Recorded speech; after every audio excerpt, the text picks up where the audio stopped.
يا أيها الذين آمنوا اصبروا وصابروا ورابطوا واتقوا الله আল্লাহ তাআলা বলেন, হে ঈমানদারেরা, তোমরা যদি সফলতা অর্জন করতে চাও, সফল হতে চাও, জান্নাতে যেতে চাও, তাহলে তোমাদের জন্য সূরা আলে ইমরানের আলোকে যেটা করণীয়, আল্লাহ তাআলা 1 নম্বরে বলেন, হে ঈমানদারেরা, সফল যদি হতে চাও, ইসবিরু, তোমরা সবর করো, তোমরা সবরের গুণে গুণান্বিত হও, সাবের মুমিন হও। এখন প্রশ্ন হলো, সবর কাকে বলে, সবর কোথায় করতে হবে বলেন তো? জানার দরকার আছে না নাই? আমরা সাধারণত মনে করি সবর মনে হয় শুধু বিপদ আপদ, মুসিবত, কষ্ট, ক্লেশের মধ্যে হয়, কিন্তু বিষয়টা এমন নয়। তাফসিরে মাআরিফুল কোরআন সহ দুনিয়ার সব প্রসিদ্ধ তাফসিরের মধ্যে এসেছে, মুমিন সবর করবে 3 জায়গায়। কয় জায়গায়? এই 3 জায়গায় যদি পরিপূর্ণ সফলতা সে অর্জন করতে পারে, তাহলে সে সবের মুমিন হয়ে যাবে। তাহলে সবর হবে 3 জায়গায়। কয় জায়গায় বলেন? 1 নাম্বার, সবর হবে আনুগত্যের মাঝে তথা ইবাদতের মধ্যে হবে সবর। ইবাদতের মধ্যে সবর, এটা আবার কেমনে? আনুগত্য, ইবাদত, এটার মধ্যে সবর, এটা আবার কেমনে অর্জন করতে হয়? ইবাদতের মধ্যে যদি সবর অর্জন করতে হয় তথা সবরওয়ালা ইবাদত যদি করতে হয়, তাহলে কয়েকটা জিনিস লাগে। এর মধ্যে প্রধানত যেই কয়েকটা জিনিস লাগে, প্রধান বিষয় হলো 2টা। ওই 2টা জিনিস হলো কম্পালসারি। যখন কোন আবেদ ওই 2টা জিনিসকে ঠিক রেখে ইবাদত করে, তার ইবাদত যত ছোট হোক না কেন, ওই ইবাদত সবরওয়ালা ইবাদত বলে গণ্য হয়ে যায়। কয়টা জিনিস ঠিক রাখলে? 2টা জিনিস। বক্সের আওয়াজটা ভাই টন টন করবেন, মাইকে টন টন করেন, শেষে যায় কেন?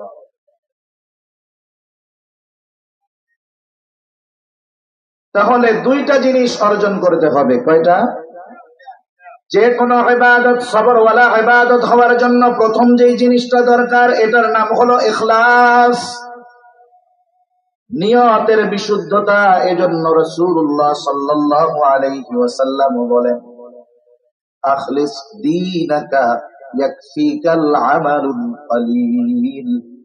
নবীজি বলেন, তোমার ঈমান খাঁটি করো, অল্প আমল নাজাতের জন্য যথেষ্ট হয়ে যাবে। যে কোনো জিনিসের সৌন্দর্য, আমাদের কাছে সৌন্দর্য নির্ভর করে যেটা দেখলে চোখ তৃপ্ত হয়, চোখে ভালো লাগে, আমরা এটাকে বলি সুন্দর। যেমন আমাদের কাছে বলেন তো, আফ্রিকার মানুষ সুন্দর না অসুন্দর? কথা বুঝেন নাই? আফ্রিকার মানুষদের আমাদের কাছে সুন্দর লাগে না, কালো লাগে, ভালো লাগে না। কিন্তু আল্লাহ তাআলার কাছে সৌন্দর্যের সংজ্ঞা এটা অন্যরকম। আল্লাহ রাব্বুল আলামিনের কাছে সৌন্দর্যের সম্পর্ক হলো অন্তরের সাথে, আর আমাদের কাছে সৌন্দর্যের সংজ্ঞা হলো চোখের সাথে, আত্মার তৃপ্তির সাথে। আল্লাহ সুবহানাহু ওয়া তাআলা এই জন্য কোরআনুল কারীমের মধ্যে এক জায়গায় বলেন, তিনি আমাদেরকে সৃষ্টি করেছেন কেন, কোন উদ্দেশ্যে আল্লাহ তাআলা সৃষ্টি করেছেন। আল্লাহ তাআলা কোরআনুল কারীমের মধ্যে এক জায়গায় বলেন, আল্লাযী খালাকাল মাউতা ওয়াল হায়াতা লিয়াবলুয়াকুম আইয়ুকুম আহসানু আমালা। আল্লাহ তাআলা বলেন, আমি হায়াত মউতকে সৃষ্টি করেছি তোমাদের পরীক্ষা করার জন্য। পরীক্ষা হলো কিসের? আল্লাহ তাআলা বলেন, পরীক্ষা হলো আইয়ুকুম আহসানু আমালা, তোমাদের মধ্যে কার আমল কত সুন্দর। সুবহানাল্লাহ। আল্লাহ তাআলা আমল বেশির কথা বলেন নাই, আল্লাহ সুবহানাহু ওয়া তাআলা আমল সুন্দরের কথা বলছেন। কিসের কথা বলছেন? আর আমল সুন্দর হয় চোখের দেখায় নয়, বরং অন্তরের কারণে, ইখলাসের কারণে, নিয়তের কারণে। ঠিক কিনা বলেন? এজন্য আমরা যদি ইবাদতের মধ্যে সবরের গুণ অর্জন করতে যাই, যেই জিনিসগুলো লাগবে এর মধ্যে অন্যতম জিনিস হইল দুইটা। একটা হলো ইখলাস, নিয়তের বিশুদ্ধতা, তথা ওই আমলটা হতে হবে আল্লাহ সুবহানাহু ওয়া তাআলার জন্য, আল্লাহ তাআলাকে খুশি করার জন্য ওই আমলটা হতে হবে। দুই নাম্বার, ওই আমলটা নিজস্ব কোনো পদ্ধতিতে হলে হবে না, ওই আমলটা হতে হবে মুহাম্মাদুর রাসূলুল্লাহ সাল্লাল্লাহু আলাইহি ওয়াসাল্লামের তরিকায়। রাসূলুল্লাহ সাল্লাল্লাহু আলাইহি ওয়াসাল্লামের পদ্ধতিতে হতে হবে ওই আমল। তাহলে আমল সুন্দর হওয়ার জন্য, আমল আল্লাহ তাআলার কাছে গ্রহণযোগ্য হওয়ার জন্য যেই জিনিসগুলো দরকার, এর মধ্যে অন্যতম এক নাম্বার হলো ইখলাস, দুই নাম্বার হলো সুন্নাত। এক নাম্বার হলো আল্লাহ তাআলার সন্তুষ্টি, দুই নাম্বার হলো সুন্নাত। এই দুইটা জিনিস যেই ইবাদতের মধ্যে নাই, ওই ইবাদত যত বেশি হোক, বড় হোক, ওই ইবাদতের কোনো দাম আল্লাহ তাআলার কাছে নাই। আমি অনেক কথা সংক্ষেপে বলার চেষ্টা করতেছি আর কি। তাহলে বলেন তো, বুঝে থাকলে শেষের কথা একটু মনে করি। শুরুর কথা, সবর কয় জায়গায় হবে? তিন জায়গায়। এক নম্বর ইবাদতের মধ্যে। কিসের মধ্যে? ইবাদতের মধ্যে যদি সবর অর্জন করতে চাই, তাহলে কিছু জিনিস দরকার। এর মধ্যে প্রধান কয়টা? দুইটা। এক নাম্বার হলো ইখলাস, দুই নাম্বার হলো সুন্নাত। দুই নাম্বার যেই জায়গাটা সবর হবে, সেটা হলো গুনার থেকে বাঁচার মধ্যে সবর। গুনার থেকে বাঁচা, এটাও সবর। সবরুন আনিল মাসি, পাপের থেকে বেঁচে থাকা, এটাও বড় সবর। আজকে তো এমন এক জামানা, এমন এক সময়, একটা সময় মানুষের পাপ করার জন্য পাপের কাছে যাওয়া লাগতো, গোনাহ করার জন্য গোনার কাছে যাওয়া লাগতো। কিন্তু এই ডিজিটাল স্মার্ট জামানায় পাপ করার জন্য পাপের কাছে যাওয়া লাগে না, বরং আমরা নিজেরা নিজেদের পকেটে পকেটে পাপ নিয়ে ঘুরে বেড়াই।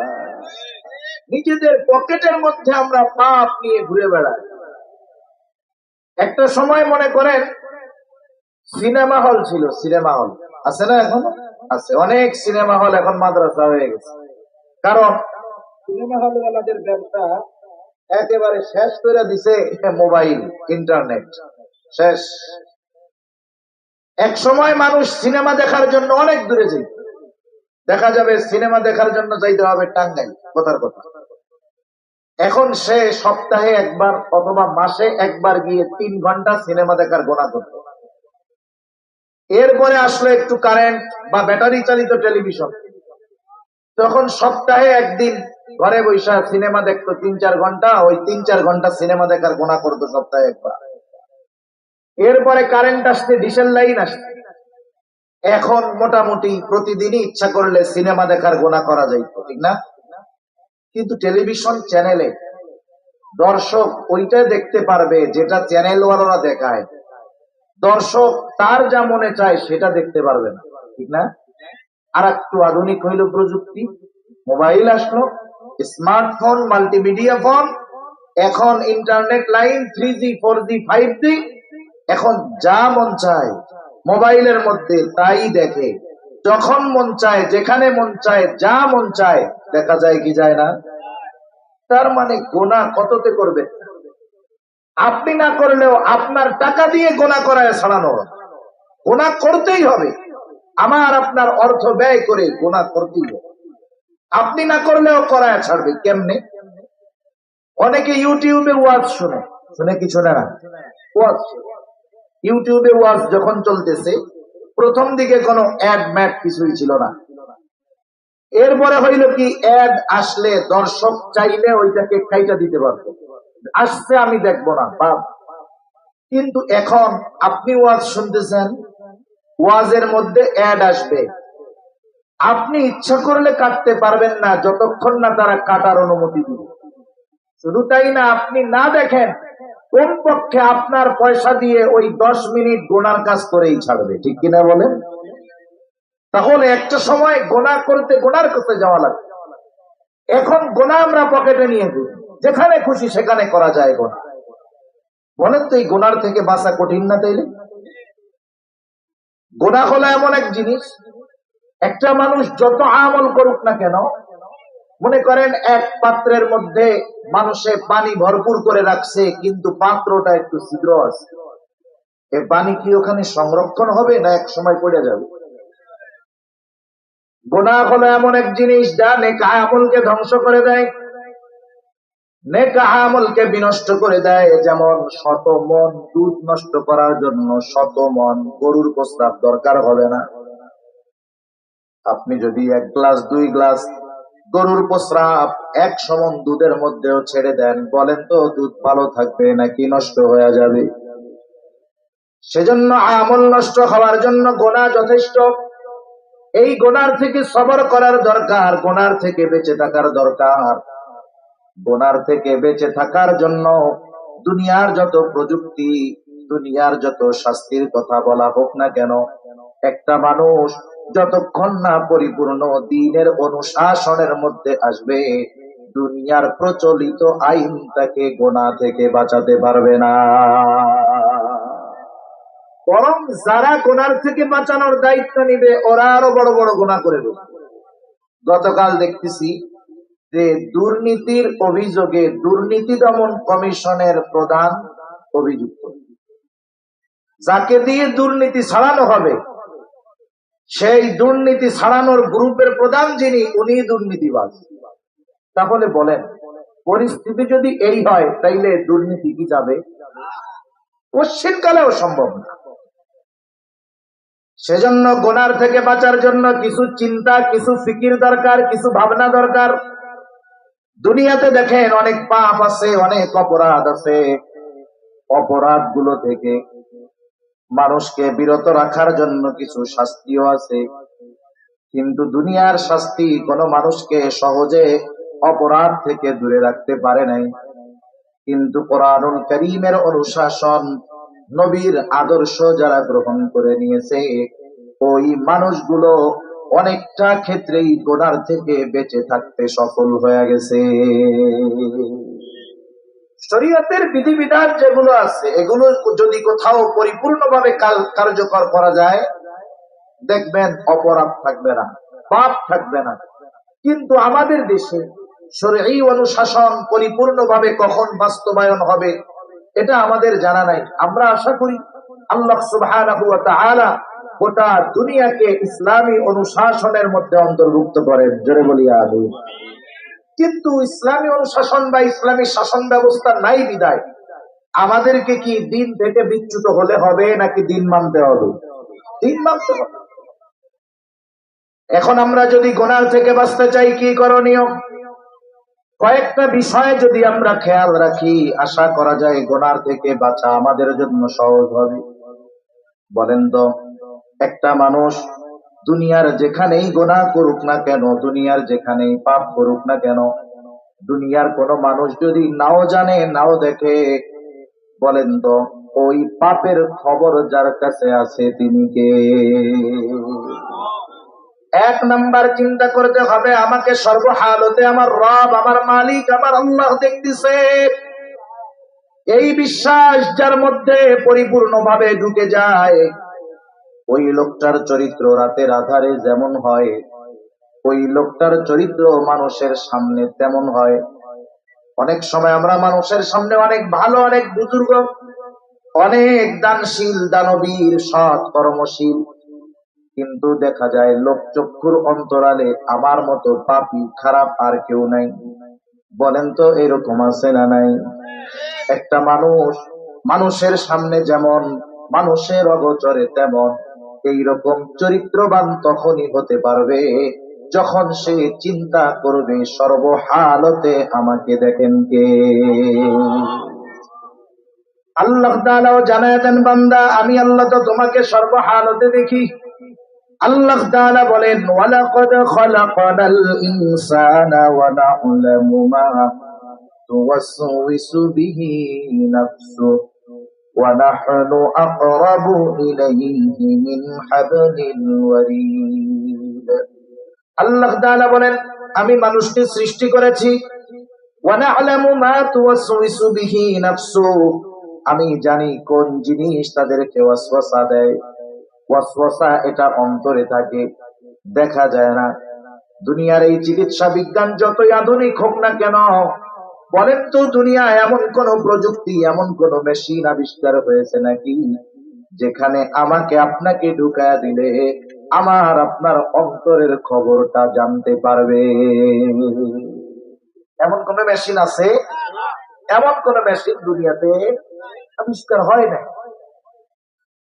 আল্লাহ রাব্বুল আলামিন বলেন বান্দা আমি তোমার অন্তরের ওয়াসওয়াসার খবর জানি কে ওয়াসওয়াসা দেয় কি ওয়াসওয়াসা দেয় আমি আল্লাহ তাআলা জানি আমরা যদি জিজ্ঞাসা করি আল্লাহ আপনি কেমন করে আমাদের অন্তরের খবরটা জানেন আল্লাহ তাআলা বলেন ওয়া নাহনু আকরাবু ইলাইহি মিন হাবলিল ওয়ারিদ বান্দা আমি তোমার শাখ রগের চাইতেও অধিক নিকটে এই জন্য তুমি যা করো তুমি যা বলো সব কিছুর খবর আমি আল্লাহ তাআলার কাছে আছে তাহলে এক নাম্বার বিশ্বাস যে আমাকে আপনাকে সর্বহালতে দেখেন কে আল্লাহ দেখেন আমরা অনেক সময় মানুষ দেখে ফেলবে এই জন্য গুনার কাজ করি না বাপ দেখে ফেলবে গুনার কাজ করি না ভাই দেখে ফেলবে গুনার কাজ করি না বাবার দেখা ভাইয়ের দেখা প্রশাসনের দেখা সিসি ক্যামেরার দেখা ভয় পাই কিন্তু আল্লাহ তাআলা আমাকে দেখেন সর্বহালতে এই দেখার ব্যাপারে আমার কোনো চিন্তা নেই অবস্থা তো এরকমই নাকি এরকম আল্লাহ রাব্বুল আলামিন আরো জানায় দেন বান্দা ইয ইয়াতালাক্কাল মুতালাক্কিয়ানি আনিল ইয়ামিনি ওয়া আনিশ শিমালি কাঈদ আল্লাহ তাআলা জানায় দেন আমাদের ডান কাঁধে একজন বাম কাঁধে একজন ফেরেশতা আছে এত তৎপর তারা যখন কোনো ভালো কাজ করা হয় ডান কাঁধের ফেরেশতা লিখে রাখে ওই কর্মের ব্যাপারে সে সাক্ষী থাকে যখন কোনো মন্দ কাজ করা হয় বাম কাঁধের ফেরেশতা সেটা লিখে রাখে কর্মের ব্যাপারেও সাক্ষী থাকে শুধু আমাদের কাজ কর্মগুলোকেই সংরক্ষণ লিপিবদ্ধ করা হয় তা নয় আল্লাহ তাআলা বলেন মা ইয়ালফিযু মিন কাওলিন ইল্লা লাদাইহি রাকীবুন আতীদ সদা তৎপর একজন ফেরেশতা আছে আমরা মা ইয়ালফিযু মিন কাওল মানুষ মুখ দিয়ে যা নিক্ষেপ করে অর্থাৎ আমরা যে কথাগুলো শব্দগুলো উচ্চারণ করি শব্দগুলো জবান দিয়ে বের হতে দেরি হয় ওই ফেরেশতা আমাদের কথাগুলো রেকর্ড করতে একটুও দেরি করে না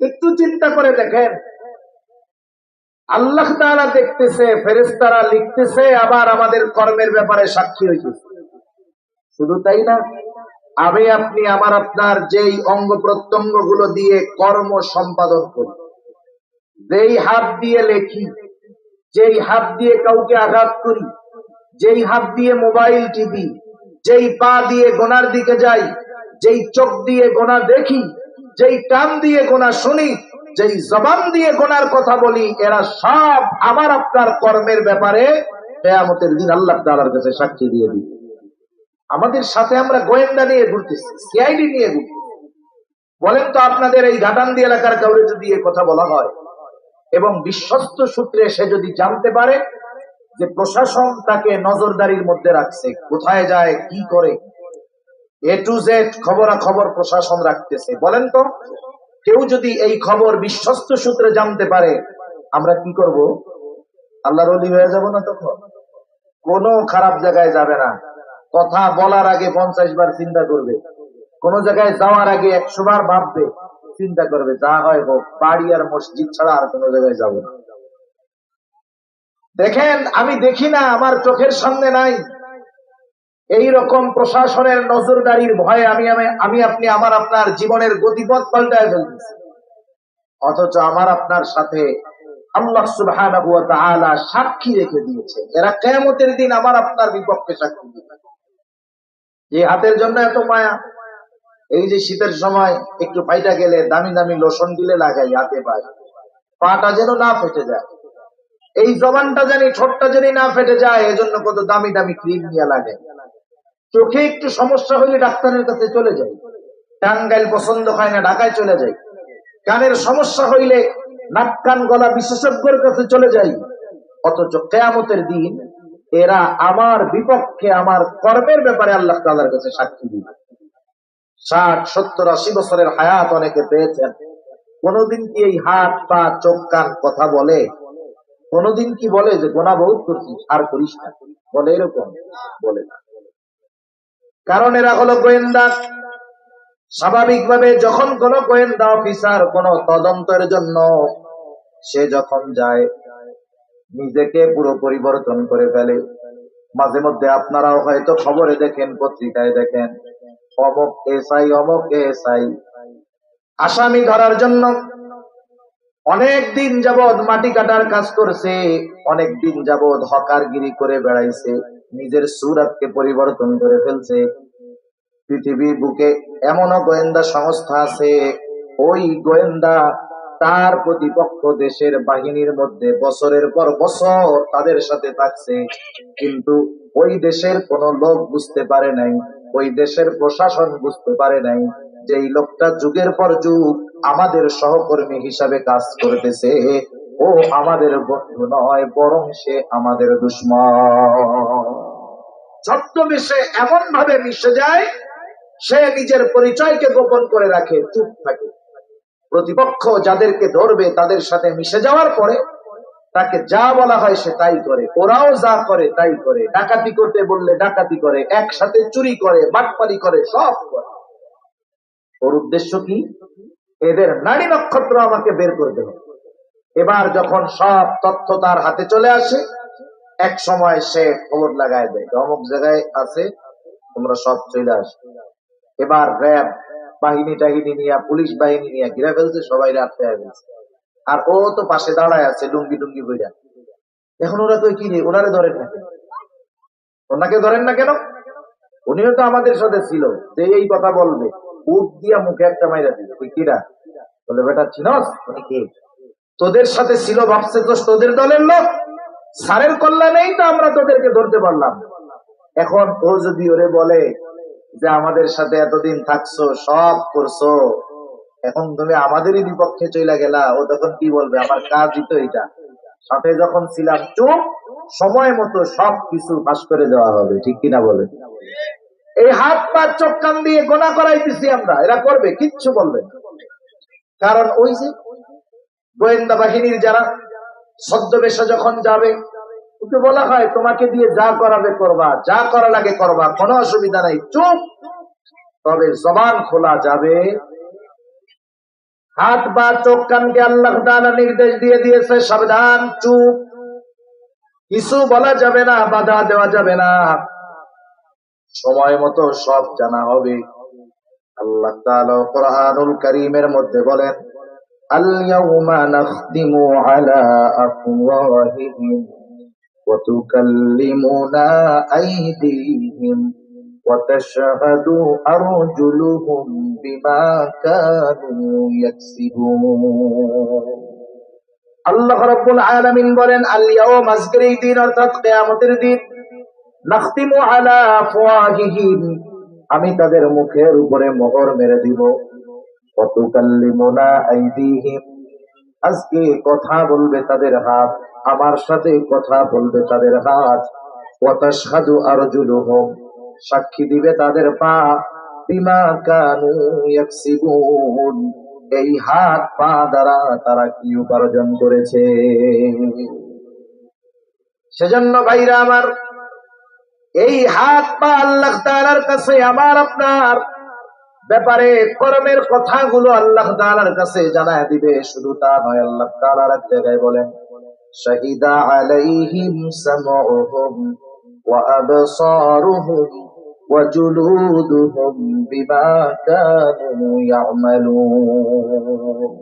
আল্লাহ রাব্বুল আলামিন বলেন, সাক্ষী দিবে তাদের কান, সাক্ষী দিবে তাদের চোখ, সাক্ষী দিবে তাদের চামড়া, সেদিন আল্লাহ তাআলার সাথে তারা কথা বলবে। 60, 70, 80 বছরের হায়াত, এগুলো কোনোদিনই কথা বলে নাই, আমাদের কর্মেও কোনোদিন বাধা দেয় নাই। যখন ওই লোক দেখবে তার পা, হাত, চোখ, কান, জবান সব তার বিরুদ্ধে কথা বলে, লোকটা হতভম্ব হয়ে যাবে, হতবাক হয়ে যাবে। এইবার সে প্রশ্ন করবে, ক্বালু লিজুলুদিহিম লিমা শাহিদতুম আলাইনা, কিরে চামড়া, তোমরা কেন আমার বিপক্ষে সাক্ষী দাও? কে তোমাদেরকে কথা বলার ক্ষমতা দিল? সেই দিন অঙ্গ প্রত্যঙ্গ গুলো জবাব দিবে, ক্বালু আনতাকানাল্লাহ, আজকে আমাদের কথা বলার ক্ষমতা যিনি দিয়েছেন তিনি কে? এই বিশ্বাসগুলো যদি অন্তরে রাখা যায়, চিন্তা করা যায়, তাহলে গোনার থেকে বাঁচা সহজ। হাত দিয়ে গোনা করার সময় চিন্তা করতে হবে, এই হাত আমার কর্মের কথা আল্লাহ তাআলার কাছে বলে দিই। গোনার দিকে যাওয়ার সময় চিন্তা করতে হবে, এই পা আল্লাহ তাআলার কাছে বলে দিবে যে আমাকে দিয়ে হাইতে হাইতে গোনার কাছে। চোখ বলে দিবে আমাকে দিয়ে গোনার এইগুলা দেখছে। কান বলবে যে আমাকে দিয়ে গোনার এই কথাগুলো শ্রবণ করেছে। জবান বলবে আল্লাহ আমাকে দ্বারা সে এই এই উচ্চারণ গুলা করেছে। একটু চিন্তা করে দেখেন, একটু চিন্তা করেন যে আল্লাহ সুবহানাহু ওয়া তাআলা এই কথাগুলো সুস্পষ্ট ভাবে আমাদের জানিয়ে দিয়েছেন। সুস্পষ্ট ভাবে এই কথাগুলো যদি সর্বক্ষেত্রে আমি আপনি স্মরণ রাখি, বলেন তো গোনা থেকে বাঁচা কঠিন হবে না সহজ হয়ে যাবে? কিন্তু সমস্যা হলো কি জানেন? সমস্যা হলো এই কথাগুলো শয়তান আমাদেরকে ভুলায় দিতে চায়। শয়তান আমাদের ভুলায় দিতে চায়। সে এই দুনিয়ার চাকচিক্য আমাদেরকে দেখায়া পরকালের কথা, পরকালের জবাবদিহিতার কথা আমাদের ভুলায় দিতে চায়। শয়তানের সাথে আমাদের লড়াই, আমাদের দুশ্মনী, আমাদের শত্রুতা। তার টার্গেট হলো আমাদেরকে পাপাচারে লিপ্ত করে জাহান্নামের অতল গহ্বরের বাসিন্দা বানায়া দেওয়া। এই মিশন সে দুনিয়ায় আইসা শুরু করে নাই, আসমান থেকেই এই মিশন নিয়ে সে দুনিয়ায় আসছে, ঠিক কিনা বলে? সেজন্য আমরা গোনা থেকে বাঁচার ক্ষেত্রে সবর অর্জন করি। 3 নাম্বার, সবরুন আনিল মাসায়েব, বিপদ আপদ মুসিবতের ক্ষেত্রে সবর। বিপদ আপদ মুসিবত আল্লাহ তাআলা দিবেন, এটা আল্লাহ তাআলার জানানো কথা। যেহেতু আমরা মুমিন, এই মুমিনের দাবির বিপরীতে আল্লাহ তাআলা আমাদেরকে পরীক্ষা নেওয়ার ঘোষণা দিয়েছেন। আল্লাহ তাআলা বলেন, আহাসিবান নাসু আন ইউতরাকু আন ইয়াকুলু আমান্না ওয়া হুম লা ইফতানুন। আল্লাহ রাব্বুল আলামিন বলেন, মানুষ কি এটা মনে করে নাকি সে নিজেকে বলবে আমি মুমিন আর তাকে পরীক্ষা নেওয়া ব্যতীত ছেড়ে দেওয়া হবে? তা কখনো হবে না। তার মানে আল্লাহ তাআলা বলেন যে নিজেকে মুমিন দাবি করবে, অবশ্যই তাকে পরীক্ষার সম্মুখীন হওয়া লাগবে।